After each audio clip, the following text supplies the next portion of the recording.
Ito yung tingin ko ngayon sa Pasko, pagkabuhay. At napakasarap mabuhay at magpatuloy sa buhay. Ito na naman tayo sa emosyonal. Pero kasi, ang sarap matuto. Ang sarap ma-experience ng buhay na to kahit hindi patas. Kahit na hindi to yung pinapangarap mo. Ang hirap kapag lagi mong chine-chase ang dreams mo. Pero kung alam mong worth it, at alam mong hindi mo pagsisisihan,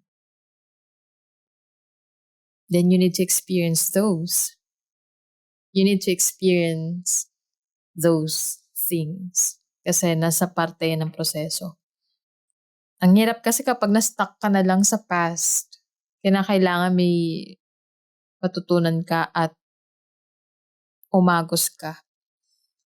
Kasi kapag lagi ka na lang nakastuck sa past, hindi ka makakapagpatuloy eh. Lagi mong marereminin sila. Lagi mong maaalala. Lagi mong sasabihin na, sana mabalikan ko to, ganito, ganyan. Hindi mo na siya mababalik eh. Experience na lang talaga sila. Part na sila ng past.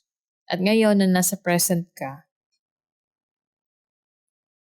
make it more meaningful. Kasi mamaya itong present na to magiging past na lang. Yung future mo magiging past na lang. Kaya napaka-importante na nandito ka sa present.